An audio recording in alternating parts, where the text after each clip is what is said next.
Guys शुरू करते हैं आज की class. Just to let me know, last class में कौन कौन नहीं था आप में से बेटा? पिछली क्लास में कौन कौन नहीं आया था आप में से? Please raise your hand. जो जो लास्ट क्लास अटेंड नहीं करी थी, जिसने, जो हमने संडे को ली थी बेटा।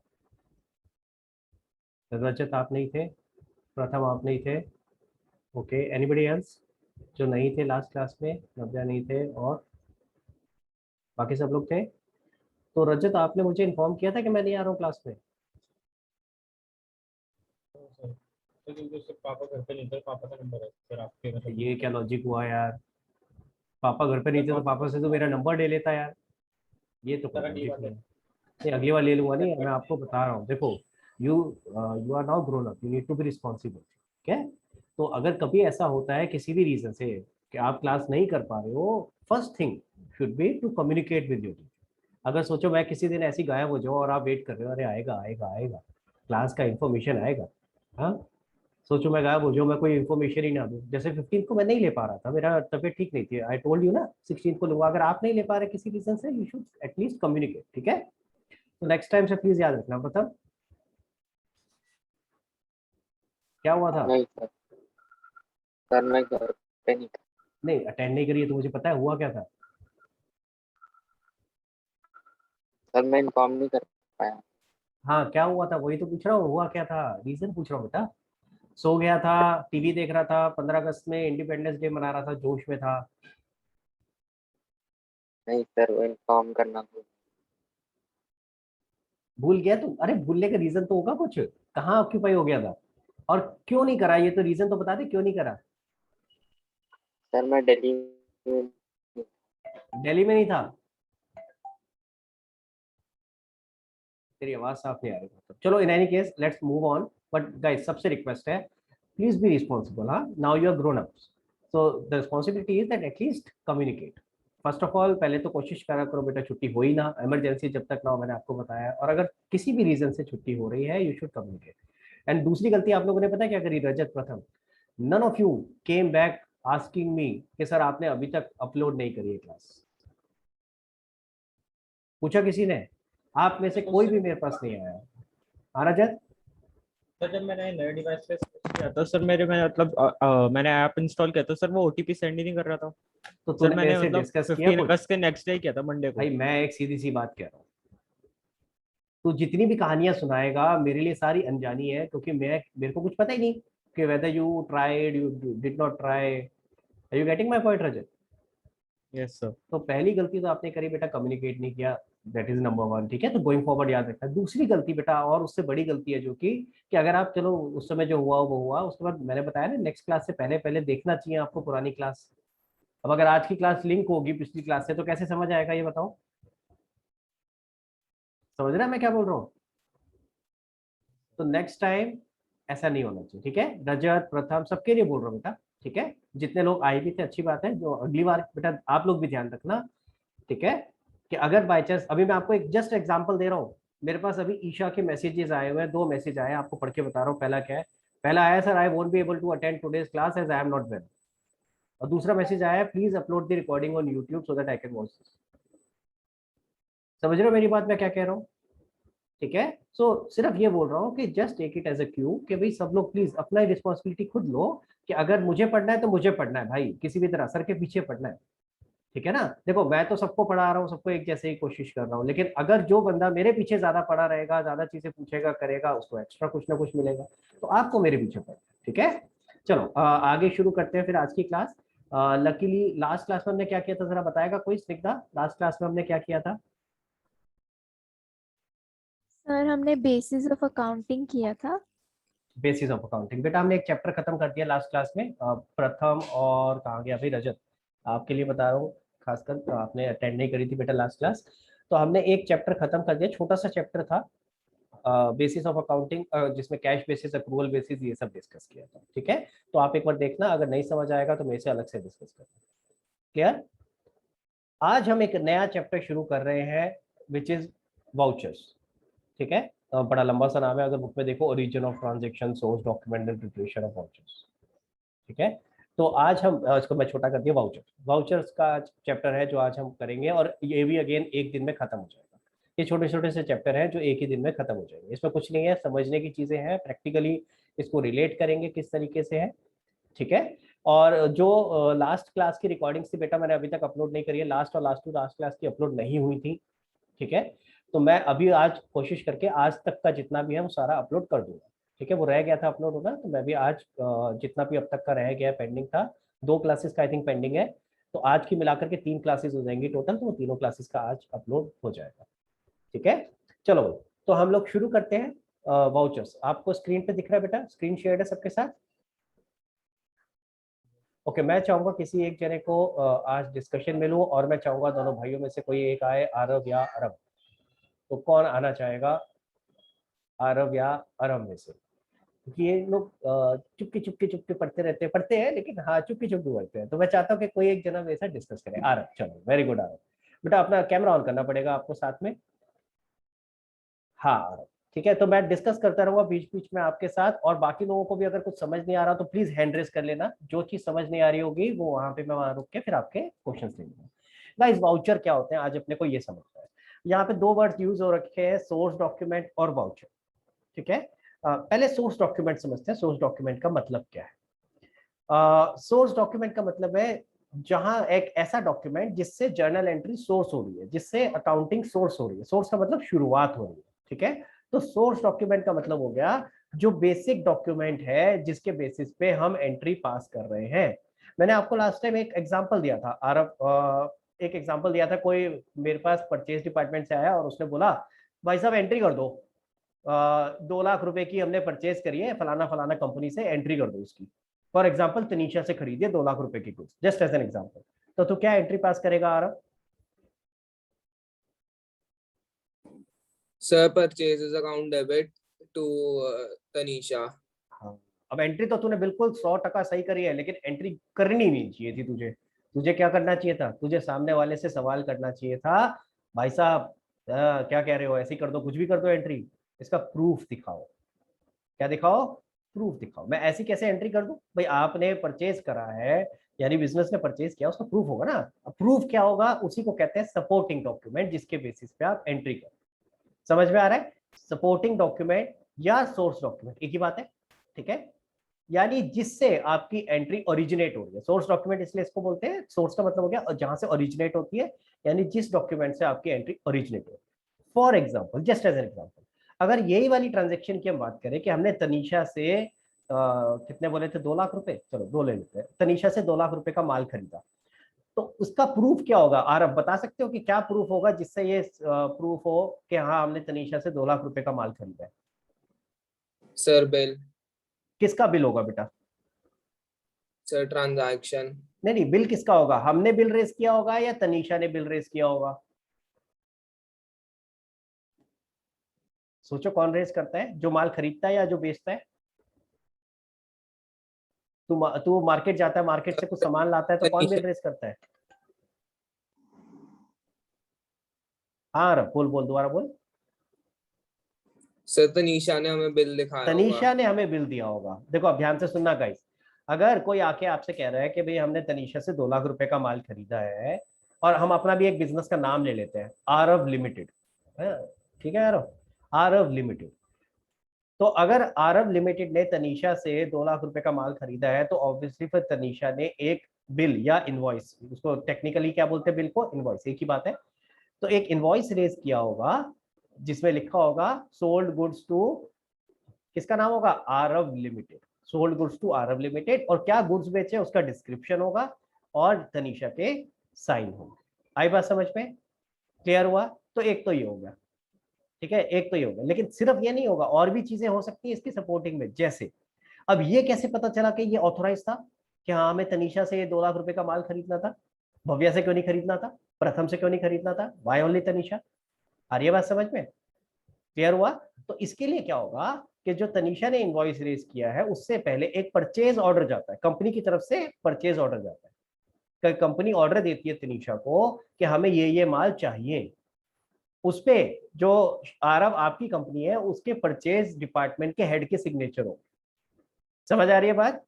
क्लियर है? तो आरव आप सिर्फ जो अकाउंटेंट है आपका वो सिर्फ ये नहीं मांगेगा कि बिल दिखाओ, उसके अलावा और भी सपोर्टिंग डॉक्यूमेंट ले सकता है। जैसे मैंने अभी एग्जांपल दिया कि परचेज डिपार्टमेंट से ऑथराइज था या नहीं था, उसके लिए परचेज ऑर्डर भी मांग सकता है। आ रही है बात समझ में? तो ये सारी चीजें क्या कहलाती हैं? सोर्स डॉक्यूमेंट, ठीक है, जो कि एविडेंस करती है किसी एक ट्रांजेक्शन को, जिसके बेसिस पे हम एंट्री करेंगे। तो जरा देखें, आप देख रहे हो कुछ मैंने अगेन हाईलाइट कर रखा है, कुछ चीजें अंडरलाइन कर रखी है। All these things are important, so you can also mark in your book while we are going through this. देखो सबसे पहले क्या अंडरलाइन किया? एविडेंस, ठीक है। ये क्या दिखाती है? ये जो सोर्स डॉक्यूमेंट है बोलते हैं these are evidence on the basis of which we record the transaction in our books, ठीक है। तो कल को कोई आके पूछेगा अकाउंटेंट से, ये एंट्री कैसे कर दी तूने, तो कहेगा रुको इसके साथ का सपोर्टिंग डॉक्यूमेंट दिखाता हूँ, सोर्स डॉक्यूमेंट दिखाता हूँ, ठीक है। तो सोर्स डॉक्यूमेंट क्या हो गया? एविडेंस हो गया।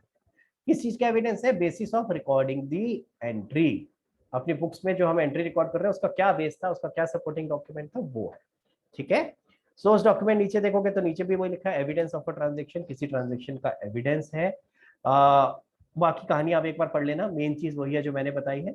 अब अलग अलग तरह के सोर्स डॉक्यूमेंट हो सकते हैं जो अलग अलग ट्रांजैक्शन को सिग्निफाई कर रहे हैं या अलग अलग ट्रांजैक्शन को एविडेंस कर रहे हैं। जैसे अभी परचेज के लिए तो मैंने बोला क्या होगा? परचेज का बिल होगा सामने वाली पार्टी का, ठीक है। इसी तरह से सेल में क्या होगा? अगर हम बैंक में जाके पैसे जमा करा रहे हैं तो उसका क्या एविडेंस होगा? अगर बैंक से पैसे निकाल रहे हैं तो उसका क्या एविडेंस होगा? हमने किसी पार्टी को पेमेंट करी है उसका क्या एविडेंस? तो बहुत सारे एविडेंसेस अलग अलग इस तरह से होंगे, हर ट्रांजेक्शन के लिए अलग तरह का एविडेंस होगा। तो हम यही सीखने वाले हैं इस चैप्टर में कि क्या क्या एविडेंसेस नॉर्मली यूज होते हैं, ठीक है। क्लियर? ओके, तो चलते हैं जरा। सबसे पहला क्या है? Cash memo. जरा पढ़ते क्या लिखा है। कह रहा cash memo is prepared by the seller when the goods are sold against cash. यानी जो सेलर है, जो बिजनेसमैन है, जब वो कैश में माल बेचता है तो वो नॉर्मली इनवॉइस रेज नहीं करता। टेक्निकली अगर बात करें, हम ये टेक्निकली बात कर रहे हैं, तो नॉर्मली वो इनवॉइस या बिल रेज नहीं करता, वो क्या करता है? कैश मेमो रेज करता है, ठीक है। हम तो आम भाषा में इनवॉइस ही बोलते हैं या बिल ही बोलते हैं। हमने तो हमेशा ये बोला है हम तो कैश में खरीदते हैं गुड्स, तब भी कहते हैं भाई साहब बिल दे दो। आम भाषा में बोलते हैं, अकाउंटिंग की भाषा में वो नॉर्मली कैश मेमो देता है। अगर आप कभी गए हो फॉर एग्जांपल, खास करके सबसे ज्यादा कहाँ मिलता है? दवाई की दुकान, यानी केमिस्ट शॉप। केमिस्ट शॉप पे आप जाओगे, उससे दवाइयाँ लोगे, आप अगर उसको बिल बनाने के लिए भी बोलोगे तो सबसे ऊपर वो, अगर आप पढ़ोगे ना कभी, उसके ऊपर लिखा होगा कैश मेमो। देखो जैसे यहाँ पे लिखा हुआ दिख रहा है, मैं इसको थोड़ा अलग कलर से कोशिश करता हूँ दिखाने की। ये देखो, ये कैश मेमो लिखा हुआ दिख रहा है। जो बिल होगा उसके ऊपर लिखा होता है इनवॉइस, ठीक है। तो नॉर्मली कैश मेमो होगा, उसमें पार्टी के नाम की जगह नहीं होती। कैश मेमो का मतलब ये है कि आपने कैश में ट्रांजेक्शन करी, आपने कैश में माल बेचा है, ठीक है। तो उसमें सिर्फ क्या होगा? डिस्क्रिप्शन की जगह होगी कि आपने क्या क्या माल बेचा है। अब सोच के चलो, आप किसी केमिस्ट शॉप पे गए, किसी केमिस्ट शॉप का नाम ले लेते हैं। हमारे यहाँ पे एक केमिस्ट है रत्ना, ठीक है, रत्ना एंड कंपनी। तो रत्ना एंड कंपनी एक केमिस्ट शॉप है। तो यहाँ पे क्या होगा बेटा? जैसे अब इसने छाबरा सिल्क एंड साड़ीज लिखा हुआ है, उसकी जगह क्या लिखा होगा वहां पे? रत्ना एंड कंपनी, और उसका पूरा एड्रेस होगा। यानी जो सेलर है, जो माल बेच रहा है, उसका नाम और उसका पता होगा। फिर उसके नीचे कॉलम बने होंगे जिसके अंदर डिस्क्रिप्शन आएगा कि आपने क्या क्या माल बेचा है, ठीक है। मैंने अभी केमिस्ट का एग्जांपल लिया, दवाइयां बेच रहा है। अब यहाँ पे एग्जांपल दे रखा है किसका? साड़ियों का। तो जरा उसका देख लेते हैं, साड़ी और शॉल का क्या है, देखे जरा। तो छाबरा सिल्क एंड साड़ी ने अगर कोई माल बेचा, उसका Chhabra silk and sari cash memo issue करेगा, जिसके नीचे छाबरा सिल्क एंड साड़ी, उसका नाम आ गया, उसका एड्रेस आ गया, और आप यहाँ देख रहे हो एक नंबर भी है। अगर आप यहाँ ध्यान से देखो तो एक नंबर का कॉलम भी है। नंबर का कॉलम क्या है? सीरियल नंबर, कि हर कैश मेमो के ऊपर एक नंबर होगा जिससे आप आइडेंटिफाई कर पाओ। इनवॉइसेस पे भी नंबर होता है, कैश मेमो पे भी नंबर होता है। नॉर्मली ये नंबर प्रिंटेड होते हैं, पहले से ही प्रिंटेड होते हैं, ताकि कुछ इसमें घपले उपलेबाजी करने के चक्कर ना हो और कोई गलती भी ना हो। पहले से प्रिंटेड होते हैं, 1 2 3 4 5 6 ऐसे करके नंबर डले होते हैं, ठीक है। और आप अलग से इजीली आइडेंटिफाई कर सको कि कौन से नंबर का कैश मेमो था, कभी भी अगर उसका डिस्कशन हो। फिर इसके अलावा क्या होगा? डेट होगी, भाई किस डेट को आपने बेचा है, यहाँ डेट का कॉलम होगा। और साथ में मैंने आपको बताया नीचे पूरा का पूरा पर्टिकुलर्स होगा, कितनी क्वांटिटी बेची और किस चीज की बेची। जैसे आपने साड़ी और शॉल्स बेची तो दोनों का लिखा हुआ है। फिर दोनों का रेट होगा। इसमें तो रेट सेम है, पर जरूरी नहीं है ना, साड़ी और शॉल एक ही रेट की, अलग अलग रेट की भी हो सकती है। इनफैक्ट साड़ियां भी डिफरेंट हो सकती है, अलग अलग रेट की। तो उसी हिसाब से यहाँ पे रेट होगा, फिर टोटल अमाउंट आ जाएगा नंबर से मल्टीप्लाई करके, ठीक है। और उसके नीचे क्या होगा? जहाँ लिखा होगा फॉर छाबरा एंड साड़ी, और उसके ऊपर ऑथराइज सिग्नेटरी यहाँ पे बुग्गी मार देगा, यानी साइन मार देगा कि हाँ जी आपने हमसे माल खरीदा। क्लियर? थोड़ा बहुत फॉर्मेट सबका डिफरेंट हो सकता है, किसी किसी में नीचे बैंक डिटेल या कुछ और भी डिटेल्स हो सकती हैं, और भी कंडीशंस हो सकती हैं, जैसे इसने लिखा है goods once sold will not be taken back, ऐसी और भी कंडीशंस कोई अपनी मेंशंस कर सकता है। ठीक है, तो बेसिक फॉर्मेट यही होता है। ये क्लियर हो गया गाइस सबको? पहले मुझे ये बताएंगे सब लोग, क्लियर है? कैश मेमो क्या हुआ? कैश मेमो कभी भी आप कोई भी बिजनेसमैन सेल करेगा तो वो कैश मेमो इशू करेगा। अब एक चीज ध्यान रखना, जिसने बेचा उसने कैश मेमो इशू कर दिया, यानी कैश मेमो फाड़ करके किसको दे दिया? जिसने खरीदा है उसके पास। अब जिसने बेचा था उसके पास क्या प्रूफ रहा कि मैंने ये माल बेचा है? सोच के बताओ जरा, कौन बताएगा बेटा? सोचो जरा। छाबड़ा सिल्क एंड साड़ी ने माल बेचा तो उसने कैश मेमो इस तरह से बना करके दे दिया, जिसने भी खरीदा। फॉर एग्जांपल आरव लिमिटेड ने खरीदा, तो आरव लिमिटेड जिसने खरीदा उसके पास तो ये कैश मेमो आ गया, वो तो उसका अकाउंटेंट तो सेटिस्फाई हो जाएगा कि हाँ जी कैश मेमो आ गया, आपने परचेज किया है। ठीक है, लेकिन अगर छाबड़ा सिल्क एंड साड़ीज वाला जो अकाउंटेंट होगा उसको भी तो सेल रिकॉर्ड करनी होगी ना, वो कैसे रिकॉर्ड करेगा? उसके पास क्या एविडेंस है? सोचो, कुछ तो दिमाग में आना चाहिए बेटा, उसके पास क्या एविडेंस होगा? बस एक ही जने ने हैंड रेस किया है, नोबडी एल्स। अरे कुछ जो भी दिमाग में आ रहा है बोलो, ट्राई करो। हाँ प्रथम, चलो प्रथम ट्राई करके बताओ। सर उसकी एक कॉपी वो लोग खुद रखते हैं। बिल्कुल, तो फिर इतना टाइम क्यों लगाया सोचने में? आ रहा था दिमाग में, फिर हिचक क्यों आ रही थी? अरे बताया कर बेटा, देख सही हो गया ना। तो ऐसे ही पार्टिसिपेट करो, अगर सोचोगे पता नहीं ठीक होगा गलत होगा तो फिर कैसे होगा? तनिषा और कुछ कह रहे थे आप? No sir. ओके, निशाद आप कुछ और कह रहे थे बेटा? सर मेरा तो यही था आंसर, लेकिन ऐसा नहीं हो सकता कि वो जो ट्रांजैक्शन कर रहे हैं तो उसको नोट भी तो करते हैं जैसे जर्नल? क्या करे बेटा उसको? जर्नल में जो ट्रांजेक्शन कर रहे हैं सर जैसे डुप्लीकेट तो रखा है लेकिन जर्नल में नोट नहीं करते हो। बेटा, जर्नल में उसमें भी नोट report- करने के लिए ही तो प्रूफ चाहिए। अब तू सोच, तू तो सेल्स के काउंटर पे खड़ी है, जस्ट इमेजिन कर। हाँ, ये कौन है? Chhabra silk and sari. Chhabra silk and sari का काउंटर इमेजिन कर, शॉप है जिसका नाम है छाबड़ा सिल्क एंड साड़ी, और तू काउंटर पे खड़ी है। तू तो माल बेच रही है, तूने माल बेचा, माल बेचते तूने ये इनवॉइस बना दिया, सॉरी कैश मेमो बना दिया, नॉट इनवॉइस, कैश मेमो बना दिया। एंट्री तो तू नहीं करे ना, एंट्री तो अकाउंटेंट करेगा, जब उसके पास इंफॉर्मेशन जाएगी तब करेगा। अब तूने उसको इंफॉर्मेशन दी कि भैया हमने ये माल बेचा, कर प्रूफ दिखाओ। प्रूफ तो चाहिए ना भाई उसको। एंड बाय द वे वो प्रूफ अपने पास रखेगा, सिर्फ ये भी नहीं कि दिखाओ और चले जाओ। ठीक है, तो वो उसकी कॉपी अपने साथ लगाएगा, अपने पूरे रिकॉर्ड बनाएगा। कल को आके तो उसी के ऊपर उंगली उठाने वाले हो तो तूने एंट्री कैसे करी? कल को ऑडिटर आएंगे, वो कहेंगे किस बेसिस पे एंट्री करी? वो कहेगा ये देखो, हवा में नहीं करी है भाई, हर चीज का प्रूफ है। ठीक है, तो वो प्रूफ रखेगा सर। क्लियर हुआ? तो यहाँ पे क्या होगा Okay. बेटा, छाबड़ा सिल्क एंड साड़ी जब ये कैश मेमो बनाएगा तो एक कहलाता है ओरिजिनल। ओरिजिनल तो होता है जिसपे आप लिख रहे हो अपने पेन से, वो ओरिजिनल कहलाता है, उसके ऊपर लिखा भी होता है ओरिजिनल। और फिर उसके नीचे आपने अगर देखा हो कार्बन लगाते हैं, कार्बन देखा है किसी ने? एक ब्लू कलर का एक कार्बन आता है, उसको लगाते हैं, और जो भी आप ऊपर लिखोगे नीचे अगले पेज पे ऑटोमेटिकली छप जाएगा। ठीक है, तो पहले फिजिकली जब बनता था तब तो इस तरह से बनता था, और आजकल कंप्यूटर में बनता है। तो कंप्यूटर में क्या होता है, आप दो प्रिंट एक साथ निकाल लेते हो, एक प्रिंट पे लिखा होता है ओरिजिनल, दूसरे पे लिखा होता है डुप्लीकेट। उस डुप्लीकेट को अपने पास रख लेते हो, ओरिजिनल सामने वाली पार्टी को जिसने खरीदा उसको देते। क्लियर हुआ? समझ आई बात? लेकिन अल्टीमेटली दोनों के पास प्रूफ होगा, एक के पास ओरिजिनल होगा, दूसरे के पास डुप्लीकेट होगा। क्लियर है? समझ आ रहा है बेटा? चल सकते हैं आगे? ओके, तो पहला हो गया जब आपने कैश में माल बेचा तो आप कैश मेमो इशू कर रहे हो। दूसरा है इनवॉइस। इनवॉइस कब होगा? देखो पढ़ो जरा, prepared by seller when the goods are sold on credit. जब आप उधार पे बेचते हो तो इनवॉइस बेस करते हो। ठीक है, फिर से बता रहा हूँ, जनरल भाषा में आप जब जाओगे तो हम दोनों के लिए एक ही वर्ड यूज कर लेते हैं, इनवॉइस या बिल। हम कैश मेमो नहीं बोलते नॉर्मली। आपने सुना है कभी आज तक? अब भाई क्या भाई साहब कैश मेमो दो? कभी सुना ही नहीं होगा। हम क्या बोलते हैं आम भाषा में? बिल, बिल दे दो, बिल दे दो, ये बोलते हैं ना, बिल दे दो। तो बिल और इनवॉइस एक ही चीज होती है, लेकिन टेक्निकली कैश मेमो डिफरेंट होता है। उसमें कैश, उसमें अलग से पार्टी का कॉलम नहीं होता, क्योंकि पार्टी के नाम की जरूरत नहीं है, हमने कैश में बेचा है। अगर आप यहाँ देखो, इन दोनों को कंपेयर करो जरा, ऊपर वाले को और इसको, तो आप देख रहे हो जो मैंने ब्लू में हाईलाइट, सॉरी पिंक में हाईलाइट किया, ब्लू कहां से हो गया, कलर ब्लाइंड हो गया, पिंक में हाईलाइट किया है जो, हाँ वही डिफरेंस है, बाकी तो सारा सिमिलर है। देखो जरा भाई, पहले कंपनी का नाम है, यहाँ भी कंपनी का नाम है। ऑब्वियसली पहले ऊपर कैश मेमो लिखा था या इनवॉइस लिखा, ये तो फर्क आना ही था। अदरवाइज कंपनी का नाम है, जिस कंपनी ने बेचा है उसका एड्रेस है, उसके बाद सारा कुछ सेम है, सारे कॉलम सिमिलर है। बस फर्क क्या है, यहाँ पे कस्टमर का नाम आ गया, जिस कस्टमर को आपने बेचा है। समझ आ रही है बात? क्योंकि आपने उधार पे बेचा है तो अब ऑब्वियसली फिर आप कस्टमर का नाम रिकॉर्ड करोगे। क्लियर? अगेन मैं फिर से बता रहा हूँ, अगर मैं और टेक्निकली जाऊँ तो प्रैक्टिकली तो इसके नीचे और भी डिटेल होती है, बैंक डिटेल वगैरह होती है कि कल को जब भी आप पेमेंट करो तो आपके पास बैंक डिटेल इसी इनवॉइस के अंदर हो। तो इनवॉइस में ये सारी डिटेल्स भी होती है और टर्म्स एंड कंडीशन भी हो सकती है कि अगर आपने पेमेंट अगले 30 दिन में कर दी तो आपको इतनी रिबेट मिलेगी या इतना डिस्काउंट मिलेगा, कैश डिस्काउंट। अगर आपने इतने टाइम के बाद करी तो इंटरेस्ट लगेगा, वो सब कंडीशंस भी हो सकती है। अभी हमने बेसिक सा देखा है। क्लियर है? समझ आएगा इस? हाँ निशा पूछो बेटा, क्या डाउट है?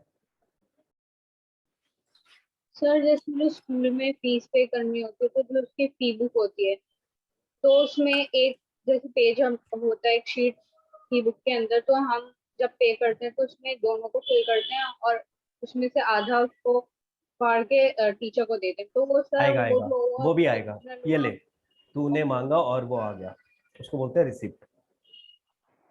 जब तुम फीस पे करते हो तो सामने वाला आपको रिसिप्ट देता है, उसे रिसिप्ट कहते हैं। उस पे आते हैं, पहले जरा इसको समझते हैं। ये समझ में आई बात? वहाँ माल बेच नहीं रहे, वो जो स्कूल वाले वो कोई गुड्स नहीं बेच रहे बेटा, ठीक है? तो वो इनवॉइस नहीं इशू करते। अभी हमने समझा कि एक बिजनेस के पॉइंट ऑफ व्यू से अगर वो कैश में गुड्स बेच रहा है या वो क्रेडिट पे गुड्स बेच रहा है तो क्या होगा? कैश पे बेच रहा है तो कैश मेमो, और क्रेडिट पे बेच रहा है तो इनवॉइस। अगेन दोनों में एक कॉन्सेप्ट सेम है कि जो बेच रहा है उसके पास क्या रहेगा? डुप्लीकेट, उसका डुप्लीकेट कॉपी। ठीक है, दोनों ही केसेस में। अब आते हैं आगे स्टेप पे। अब सपोज करो आपने किसी को उधार पे माल बेचा। कौन है ये? Ideal customer. देख रहे हो इसके साथ लिखा हुआ जो हाईलाइट किया हुआ है मैंने ब्लू में, आइडियल कस्टमर। आपने आइडियल कस्टमर को उधार पे माल बेचा 27,000 रुपए का। ये तो अभी माल बेचा उधार पे, उसकी ट्रांजेक्शन हो गई और उसने उस केस में आपने इनवॉइस रेज कर दिया। आपके दोनों के पास एक एक कॉपी हो गई, ओरिजिनल हो गई परचेजर के पास और डुप्लीकेट हो गई सेलर के पास। दोनों ने इस बेसिस पे अपनी अपनी बुक्स में क्रेडिट परचेज और क्रेडिट सेल की एंट्री कर दी। यहाँ तक क्लियर है? अब कल को 2 दिन बाद 4 दिन बाद आइडियल कस्टमर कभी आके पैसे देगा? देगा कि नहीं देगा भाई? ठीक है, तो उसने जब पैसे दिए तो उसको एविडेंस करते वक्त आप क्या प्रूफ दोगे? तो ऐसे केस में जब वो आपको पैसे देगा तो आप उसे रिसिप्ट दोगे कि हाँ जी हमें इतने पैसे तुम्हारी तरफ से मिले। अगर वो चेक की फॉर्म में दे रहा है तो चेक की डिटेल आएगी, अगर कैश दे रहा है तो कैश की डिटेल आएगी, और अगर कोई इलेक्ट्रॉनिक मोड में दिया है, पेटीएम या किसी भी थ्रू दिया है जैसे बैंक से डायरेक्ट ट्रांसफर, तो उसकी डिटेल आएगी। ठीक है, तो पॉइंट इज अल्टीमेटली आप एक्नॉलेज कर रहे हो कि हाँ जी हमें इतने पैसे इस कस्टमर से मिल गया। जैसे देखो यहाँ पे आइडियल कस्टमर का नाम आ गया, ठीक है, और उसके बाद जितने पैसे उससे आने थे 27,000 रुपीज उससे आ गए हैं। चेक से आए, वो हमने लिख दिया किस डेट का चेक था, कौन सी बैंक का चेक था और किस इनवॉइस के अगेंस्ट था। अगर आप ऊपर देखोगे तो यहाँ इनवॉइस नंबर ये लिखा होगा बेटा, अगर आप यहाँ देखोगे तो यहाँ पे इनवॉइस नंबर ये लिखा हुआ है 3978। ठीक है, तो यही इनवॉइस नंबर हमने नीचे मेंशन कर दिया कि इस इनवॉइस के अगेंस्ट ये चेक है, ताकि हमारे को कोरिलेट करने में आसानी रहे। तो ये रिसिप्ट आपने इशू कर दी। अगेन अब 2 तरीके हैं, या तो क्या होगा इसी रिसिप्ट की डुप्लीकेट आपके पास रहेगी जैसे अभी आप इनवॉइस और कैश मेमो में कर रहे थे, या फिर क्या होता है जैसे निशात ने बताया बेटा अभी कि आप जो एक रिसिप्ट होती है उसी के 2 पेजेस होते हैं, उसको काउंटरफॉइल कहते हैं कि बीच में से थोड़ा सा वो फाड़ने के लिए बना हुआ होता है। तो आप इतना ये वाला एक हिस्सा तो आप ओरिजिनल उसको दे दोगे और दूसरा हिस्सा जो होता है उसका वो उस पर आपने अपने लिए डिटेल नोट कर ली होती है, सेम डिटेल वहां भी आ रही है। ठीक है, तो वो आप अपने पास रख लेते हो, अल्टीमेटली प्रूफ दोनों के पास रहेगा। हाँ जी नव्या पूछो बेटा।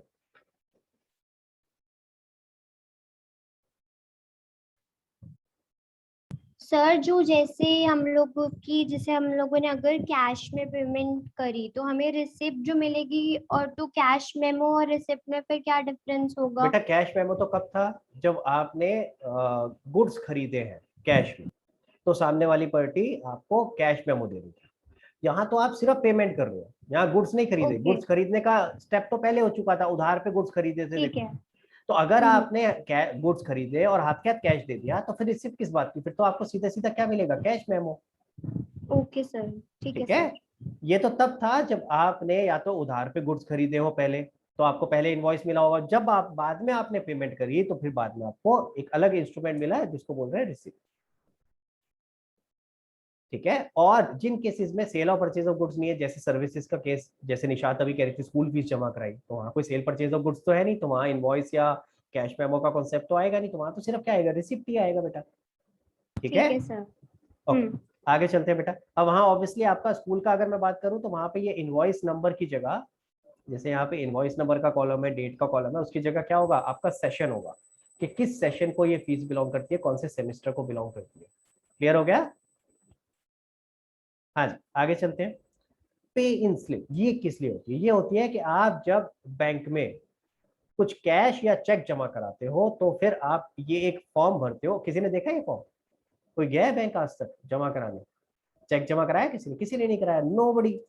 करा करो भैया, पापा मम्मी के कुछ काम करा दिया करो। हाँ स्निग्धा।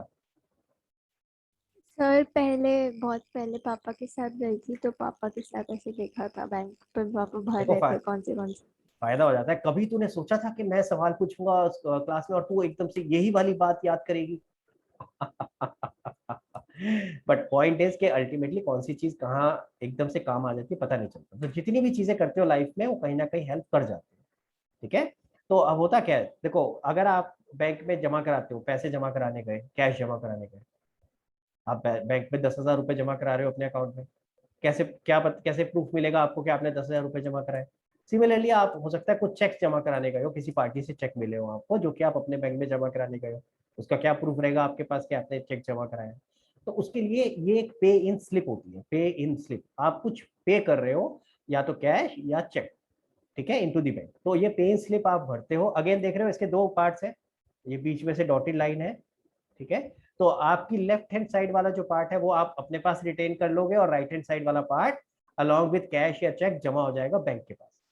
बैंक क्या करेगा, इस ये वाला पार्ट जो आपने भरा होगा ना लेफ्ट वाला, आप पूरा भरोगे, जैसे राइट में भर रहे हो ऐसे लेफ्ट में भी भरोगे, दोनों के कॉलम सिमिलर होते हैं।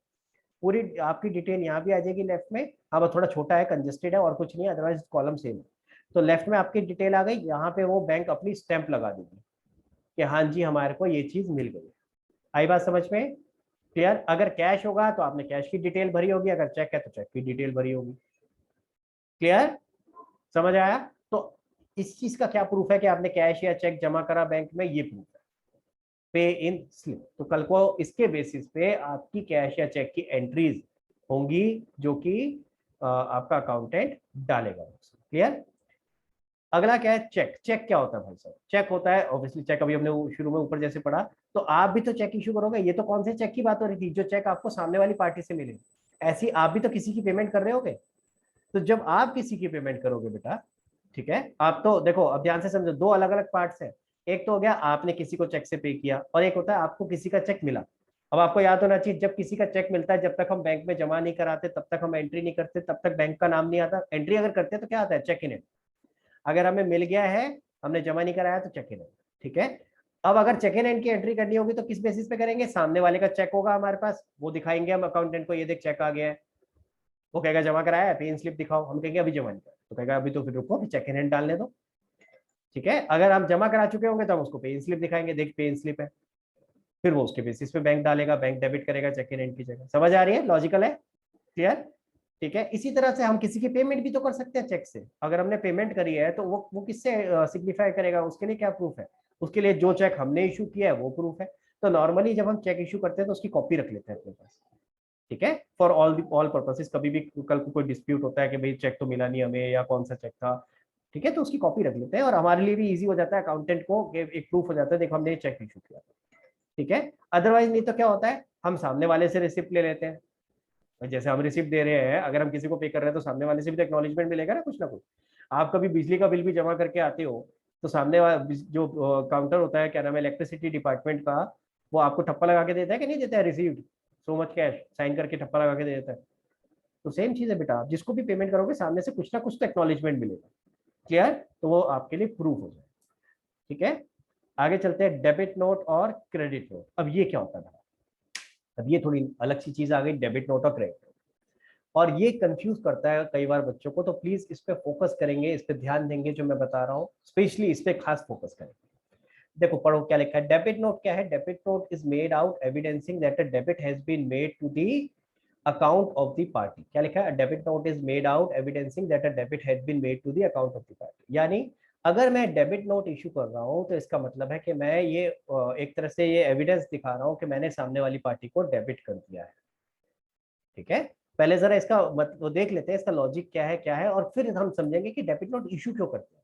तो जरा देखो नीचे डेबिट नोट कैसा बना हुआ है, डेबिट नोट प्रोवोग, यानी प्रोवोग कंपनी है जिसने ये डेबिट नोट इशू किया है। और डेबिट नोट किसके लिए इशू किया, उस पार्टी का नाम नीचे आ रहा है, Messrs high and low new Delhi. ठीक है, क्लियर। फिर नीचे रीजन आ रहा है कि डेबिट नोट रेज क्यों किया है, यानी पार्टी को डेबिट क्यों किया है, और आगे अमाउंट आ रहा है। जरा समझते हैं अब डेबिट नोट रेज क्यों हो सकता है। डेबिट नोट का मतलब हुआ कि हम पार्टी को डेबिट कर रहे हैं। पार्टी को डेबिट कब करेंगे, जरा उसका मतलब समझते हैं। देखो, अगर आपने किसी से उधार पे माल खरीदा, आरव बेटा मान ले मैंने हाई एंड लो करके कंपनी है जिससे उधार पे माल खरीदा, जरा उसकी एंट्री बताइए बेटा जब हम माल खरीदेंगे तो। सर जब माल खरीदा तो परचेज अकाउंट डेबिट राइट, आगे टू पार्टी का नाम। टू हाई एंड लो आ जाएगा, हाई एंड लो पार्टी का नाम लिया मैंने एग्जांपल, तो purchase account debit to high and low. अब मान लेते हैं हमने 10,000 रुपए का माल खरीदा था, तो हमने माल खरीदा, जैसे ही इनवॉइस रेज हुई हमने इनवॉइस के बेसिस पे एंट्री कर दी। जिसने खरीदा उसके पास ओरिजिनल है, जिसने बेचा उसके पास डुप्लीकेट है, दोनों अपनी अपनी बुक्स में ये 10,000 की एंट्री कर चुके हैं। अब जब माल हमने वेरीफाई किया बाद में, जब घर पे आया, आई मीन शॉप पे जो भी आपका जगह थी वहां पे आया, गोडाउन में या शॉप में, आपने चेक किया, अरे इसमें तो गड़बड़ है यार, इसमें तो जो हमने बोला था वैसा माल है नहीं, जो मेजरमेंट दी थी या तो उसके हिसाब से नहीं है, जो सैंपल दिया था उसके हिसाब से नहीं है, तो फिर क्या करेंगे। तो हमने इमीडिएटली फोन मिलाया या ईमेल किया हाई एंड लो को, भैया इसमें तो ये गड़बड़ है। तो उसने कहा अच्छा हम चेक करते हैं, तो उसने एक्सेप्ट कर लिया, लेट्स अज्यूम कि उसने एक्सेप्ट कर लिया कि हाँ मिस्टेक गई है उनकी तरफ से, और वो कह रहा है कि आप एक काम करो, ये वाला माल इसमें से जो गलत है वो आप वापस भेज दो। तो हमने हिसाब लगाया कि भाई 10,000 का सारा गलत नहीं था, इसमें से 5,500 का माल गलत था, which was not as per sample, तो हमने वो वापस भेज दिया। अब भैया जब वो वापस भेज रहे हैं उसका एविडेंस क्या है, हमने बोला अपने अकाउंटेंट को भाई सेल परचेज रिटर्न डाल दे। हमने क्या बोला, परचेज रिटर्न डाल दे। कहता भाई साहब ऐसे कैसे डाल दो, कुछ प्रूफ तो दिखाओ। तो हमने एक डेबिट नोट रेज किया। डेबिट नोट का मतलब क्या हुआ, जब हम पार्टी को डेबिट कर रहे हैं, किसी भी रीजन से पार्टी को डेबिट कर रहे हैं, जिस पार्टी को हमने पहले क्रेडिट कर रखा था, अगर हम उसको डेबिट कर रहे हैं किसी रीजन से, तो हम एक डेबिट नोट रेज करते हैं। हमने वो डेबिट नोट रेज करके पार्टी को भी भेजा, पार्टी के पास भी प्रूफ आया कि हाँ जी आपने मेरे को इतने से डेबिट कर दिया है, वो भी अपनी एंट्री डालेगा इसी अमाउंट से 5,500 से, और वो जो डेबिट नोट रखा हुआ था उसकी कॉपी हम अपने उसको दिखाएंगे, और सामने वाले से सिग्नेचर भी लेंगे उसके ऊपर कि हाँ जी हमने देखो वापस कर दिया, एक्नॉलेज कर दिया, उस पर एक्नॉलेज कर देगा रिसीव लिख करके, और उसके बेसिस पे फिर हमारा अकाउंटेंट हमारे बुक्स में एंट्री डाल देगा परचेज रिटर्न की। जो डेबिट नोट हमने सामने पार्टी को दिया उसके बेसिस पे सामने वाला क्या करेगा, सेल रिटर्न की एंट्री डाल देगा। आई बात समझ में, क्लियर। तो डेबिट नोट कहाँ कहाँ रेज किया जा सकता है, यानी पार्टी को हम डेबिट कब कब कर सकते हैं, हमने जिससे माल खरीदा है उसको हम वापस से रिवर्स कब कर रहे हैं, जरा समझो। एक तो परचेज रिटर्न के टाइम पे कर रहे होंगे, एक ये भी हो सकता है कि फ्यूचर में कोई हम उसको डिस्काउंट दे रहे हैं, जैसे कैश डिस्काउंट, भाई हमने स्कीम निकाली हुई थी कि अगर तू 15 दिन में पे कर देगा तो हम तेरे को इतना डिस्काउंट दे देंगे, ठीक है। तो हो सकता है कोई ऐसा डिस्काउंट, नॉर्मली तो कैश डिस्काउंट को ही हम एक अलग से अकाउंट हम लेके आते हैं, पर लेकिन वो डिस्काउंट उसको एक्नॉलेज करने के लिए कि हाँ जी हमने उसको डिस्काउंट दिया है, वो प्रूफ करने के लिए हमें क्या रेज करना पड़ेगा, डेबिट में। समझ आ रही है बात। और क्या हो सकता है, कोई रिबेट दी हो, वो रिबेट वगैरह भी हो सकती है कि भाई सामने माल खराब निकला, उसने कहा माल तो रख लो, आपके पैसे कम कर देते हैं, आप कम पैसे दे देंगे, तो सामने वाले ने रिबेट दिए तो उसके अगेंस्ट भी कुछ क्या होगा, डेबिट में।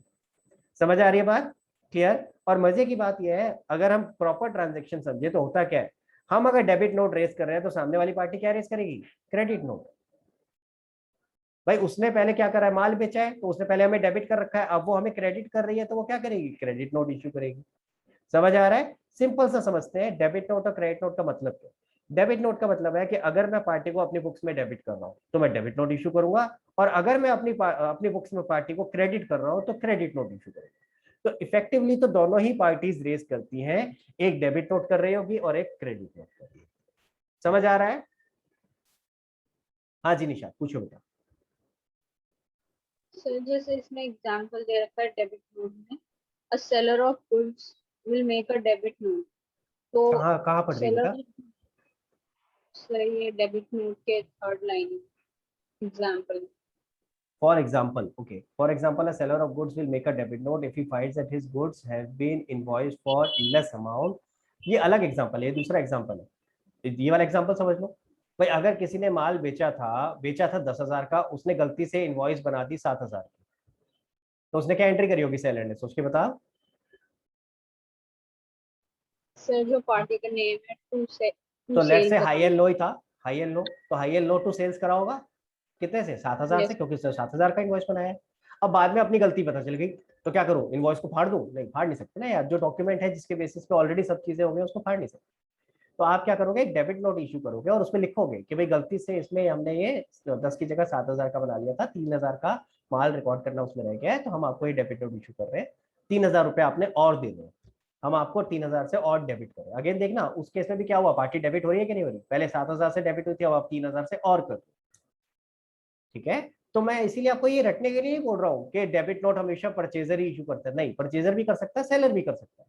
हमें तो सिंपल ये देखना है कि हमारी बुक्स में अगर पार्टी डेबिट हो रही है तो हम उसको डेबिट नोट इशू करेंगे, और अगर हमारी बुक्स में पार्टी क्रेडिट हो रही है तो हम उसको क्रेडिट नोट इशू करेंगे। क्लियर है? ओके समझ आई बात? हाँ जी, सबको Yes. क्लियर है बेटा, चल सकते हैं आगे? चलो, तो आपका debit note credit note clear हो गया। ठीक है, अब आते हैं वाउचर पे। तो आपका पहला पार्ट खत्म हो गया बेटा। पहला पार्ट क्या था, सपोर्टिंग डॉक्यूमेंट्स या सोर्स डॉक्यूमेंट जिसको हम बोलते हैं। अब आगे वाउचर। अब भैया वाउचर और सोर्स डॉक्यूमेंट में फर्क क्या होता है? आपको एक लाइन पढ़ाता हूँ, एक जगह शायद लिखा भी होगा, दोनों सेम होते हैं, कहीं ना कहीं लिखा होगा, जरा देखना। देखो, voucher is documentary evidence in a business transaction, यहाँ भी यही लिखा है भाई, voucher is documentary evidence on the basis of source document. Voucher यहाँ तो चलो अलग लिखा है कि वाउचर इज प्रिपेयर्ड, एक जगह कहीं पीछे भी कहीं लिखा होगा, एक जगह लिखा हुआ था, बड़ा कंफ्यूजिंग कर देते हैं, कोई बच्चा पढ़े तो उसको ऐसा लगे कि वाउचर और सोर्स डॉक्यूमेंट सेम है। दिख नहीं रहा मुझे अभी यहाँ पे, चलो इन एनी केस। अब सवाल कई बार दिमाग में आता है कि सर वाउचर और सोर्स डॉक्यूमेंट सेम है क्या? नहीं, आइडियली वाउचर और सोर्स डॉक्यूमेंट अलग अलग चीजें होती हैं। सोर्स डॉक्यूमेंट तो वो डॉक्यूमेंट हो गया जिसके बेसिस पे आप रिकॉर्ड करते हो, लेकिन होता क्या है उसके बाद, जब आप यहाँ पे टाइप्स ऑफ वाउचर पढ़ोगे ना, अब ध्यान से सुनना मेरी बात जो बोल रहा हूँ, टाइप्स ऑफ वाउचर पढ़ोगे तो दो टाइप ऑफ वाउचर लिखे हैं, सोर्स वाउचर, ये आगे ना देखो, और क्या लिखा है जिसको दूसरे नाम से क्या बुलाते हैं, सोर्स डॉक्यूमेंट, यानी अभी अभी जो पढ़ा था उसी की बात आ गई, और सपोर्टिंग वाउचर। तो वाउचर पहले ये समझो दो तरह के होते हैं, एक तो जो आपने सोर्स डॉक्यूमेंट पढ़ा है उसी को वाउचर बुला रहे हैं, उसको कौन सा वाउचर कहते हैं, सोर्स वाउचर। ठीक है, तो एक वाउचर तो वही हो गया सोर्स वाउचर, और दूसरा वाउचर कहलाता है अकाउंटिंग वाउचर। तो यानी सोर्स डॉक्यूमेंट को भी वाउचर बुलाते हैं आम। समझ आ रही है मेरी बात? तो वाउचर दो तरह के हैं, एक तो जो सोर्स डॉक्यूमेंट अभी पढ़ा उसी को वाउचर बुला रहे हैं, जिसको हम सोर्स डॉक्यूमेंट, सोर्स वाउचर या सपोर्टिंग वाउचर बुला रहे हैं। ठीक है, जितने भी हम